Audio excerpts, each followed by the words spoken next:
नमस्कार, सुप्रभात, सत श्री अकाल। मैं अपने प्रॉमिस के हिसाब से आज फिर आपके साथ हूँ और मैंने आपसे प्रॉमिस किया था कि मैं आपको इम्पोर्टेंट क्वेश्चंस लगातार बताऊँगा कि जो जून में जो फॉर्म भरे जा रहे हैं यूजीसी नेट के या पीएसयूज़ के, उसके लिए जो है बच्चे मार्केटिंग, एचआर, मैनेजमेंट, कॉमर्स इन सब्जेक्ट से अपीयर हो रहे हैं, उन लोगों के लिए ये इम्पोर्टेंट क्वेश्चंस हैं, तो बहुत ध्यान से समझिएगा। उम्मीद करता हूँ कल की वीडियो आपने मेरी देखी होगी जो 20 क्वेश्चंस मैंने डिस्कस किए थे। आज फिर हम 10 क्वेश्चंस डिस्कस करेंगे जो कि इंपॉर्टेंट हो सकते हैं जुलाई वाले एग्जाम के लिए। तो बने रहिए मेरे साथ और उससे पहले सब्सक्राइब करिए मेरा channel my E classes, follow करिए मुझे फेसबुक पर माई ई क्लासेस से और मुझे पिंग करिए। चलिए शुरू करते हैं। सबसे पहला क्वेश्चन जो हम लेते हैं, सबसे पहला क्वेश्चन है और समय को बचाते हुए मैं सिर्फ ऑप्शन ही डिस्कस करूंगा यहाँ पर। सबसे पहला क्वेश्चन है, government regulation of business is basically intended to. ये पहला क्वेश्चन है कि government regulation of business is basically intended to. ये बिजनेस एनवायरनमेंट से क्वेश्चन है और ये बहुत इंपॉर्टेंट क्वेश्चन है, इसको ध्यान रखिएगा। यहाँ मैंने इसको स्टार बना दिया है, ठीक। और इसका जो आंसर है, करेक्ट आंसर है यहाँ पर है answer number D. Answer number D का मतलब है कि government regulation of business is basically intended to protect the public from the negative consequences of business behaviour. ध्यान रखिएगा, ऑप्शन चूक ना जाए आपसे। अगला क्वेश्चन की तरफ बढ़ता हूं मैं। What is not the advantage of SEZ? SEZ का मतलब होता है स्पेशल इकोनॉमिक जोन। जब आप बरेली से दिल्ली गए होंगे तो नोएडा, ग्रेटर नोएडा में कई जगह आपने बोर्ड पर देखा होगा NESZ, national special economic zone. Economic zone ये वो चीजें होती हैं जो गवर्नमेंट आइडेंटिफाई कर देती है, ठीक, उस एरिया को, कि यहाँ पर सिर्फ प्रोडक्शन का काम किया जाएगा, डिस्ट्रीब्यूशन का काम किया जाएगा या बिजनेस का काम किया जाएगा। तो ये पूछ रहा है क्वेश्चन में कि what is not advantages of SEZ. ये 2 बार पूछा गया है क्वेश्चन।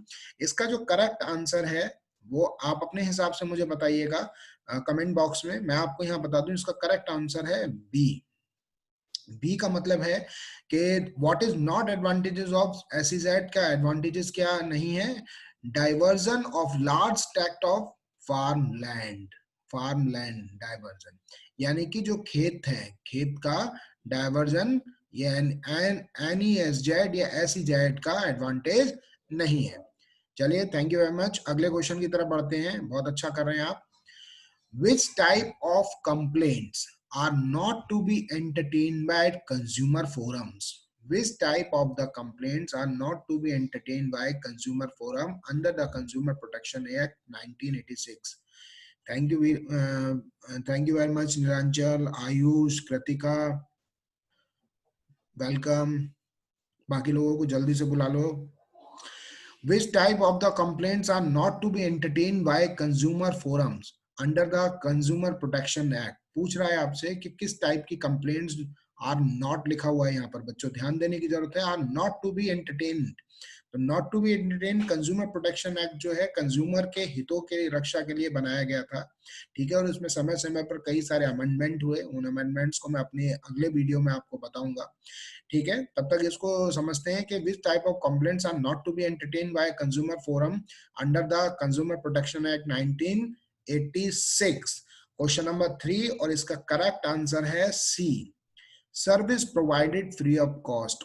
कोई भी प्रोटेक्शन एक्ट ये नहीं कहता कि service provided free of cost, ठीक है। तो इसका करेक्ट आंसर है आंसर सी, ध्यान रखिएगा, ये इंपॉर्टेंट है। अगले क्वेश्चन की तरफ बढ़ते हैं।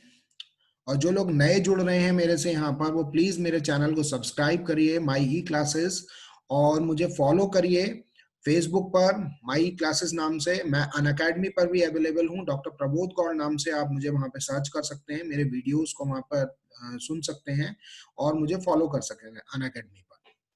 चौथा क्वेश्चन है, which of the following is a WTO procedure, world trade organization procedure to promote globalization? Globalization को प्रमोट करने के लिए कौन सा इसमें से प्रोसीजर है, ठीक है। तो यहां ध्यान से देख लीजिएगा, is the WTO procedure to promote globalisation.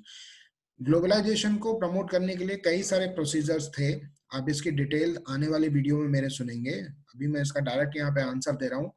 अगर इसके अलावा किसी को कुछ और वीडियो चाहिए और या कोई और इन्फॉर्मेशन चाहिए तो कमेंट बॉक्स में डालें, मैं उसकी इन्फॉर्मेशन और उसका मटेरियल आपको प्रोवाइड करूंगा। बस मैं चाहता हूं कि पहले ही अटेम्प्ट में आप जितने भी एग्जाम्स हैं उनको क्लियर करें और हमारे साथ बने रहें, हमारे साथ जुड़े रहें, दूसरे लोगों को जोड़ें, हमें फॉलो करें। तो चौथे का आंसर है आंसर 1, आंसर ए, यानी कि प्रमोशन ऑफ फ्री ट्रेड। हमेशा कोई भी ट्रेड को जब आप बढ़ावा देते हैं तो सबसे पहले सुविधाएं प्रोवाइड करी जाती हैं। अब देखिए ना कि गवर्नमेंट अगर पुल बनाना चाह रही है, एक एग्जाम्पल देना चाह रहा हूँ, तो पुल बनाने के लिए वो लैंड को अवेलेबल कराती है। ठीक, किसी क्लस्टर बनाना चाहती है कोई बिजनेस का तो उस क्लस्टर के लिए अवेलेबल कराती है। तो यहाँ पर भी यही लिखा हुआ है कि which of the following is a WTO procedure to promote globalization. Globalization को प्रमोट करने के लिए क्या था, फ्री ट्रेड को प्रमोट करना, प्रमोशन ऑफ फ्री ट्रेड, कि हम अपने ट्रेड को आप फ्री करके प्रमोट कर सकते हैं। ये इसका ऑप्शन नंबर ए इसका करेक्ट है। अगले क्वेश्चन की तरफ बढ़ेंगे। ये थोड़ा सा टिपिकल क्वेश्चन यहाँ पर डाला है, टिपिकल देखने में है, टिपिकल है नहीं। Match of the following regarding this investment in India. ये दो लिस्ट है आपकी, लिस्ट 1 है यहाँ पर और ये लिस्ट 2 है आपकी यहाँ पर। इसमें यहाँ पर कुछ पॉइंट्स दिए हुए हैं, यहाँ पर इसका एस्टेब्लिशमेंट दिया हुआ है, तो इसको इससे आपसे मैच कराना है। ये ऊपर नीचे हो सकते हैं, ठीक, इनको सही करके यहाँ पर मैच कराना है। तो इसको बहुत ध्यान से पढ़िएगा। कमेंट बॉक्स में आप जो है अपने आंसर को दीजिएगा। ठीक, श्वेता जुड़ चुकी है, श्वेता वेलकम। इसका करेक्ट आंसर मैं आपको बता देता हूं। फिफ्थ का करेक्ट आंसर है दिस वन, यानी कि CDAB। CDAB का मतलब क्या हुआ, 1 2 3 and 4। 1 2 1 4 3, 2 1 4 3, ये इसका करेक्ट आंसर है। और ऐसे क्वेश्चंस की बहुत दिमाग से लगा के प्रैक्टिस करिएगा, बहुत ध्यान से इसको पढ़िएगा, क्योंकि ये क्वेश्चंस थोड़े से आपको कंफ्यूज करते हैं, टाइम टेकिंग होते हैं। ठीक है, तो बेहतर रहेगा कि इनको ध्यान से पढ़ा जाए पूरे कंसंट्रेशन के और मैक्सिमम प्रैक्टिस की जाए इसकी। चलिए अगला क्वेश्चन लेते हैं, ये भी थोड़ा सा इसी की तरीके से है। What a partnership is dissolve when a partnership is dissolved and the following claims need to be met out piecemeal of the cash released, which is the correct sequence in which these claims have to be met? Any partner's loan, capital current account balance, expenses of dissolution, outsiders claim, both payable और accrued। ठीक है, तो ऐसे questions को मैं आपसे कहूंगा बार बार कि बहुत दिमाग लगा के पढ़ने की जरूरत है और बहुत ध्यान से पढ़ने की जरूरत है, क्योंकि ऐसे क्वेश्चंस में हमारी नजर चूक जाती है और जब नजर चूक जाती है तो गलती के चांसेस हमारे बढ़ जाते हैं। तो ये इसका आंसर मैं आपको बता दूं, आप प्रैक्टिस करिएगा। क्वेश्चन नंबर 6 का आंसर है जो करेक्ट बन रहा है आपका CDAB।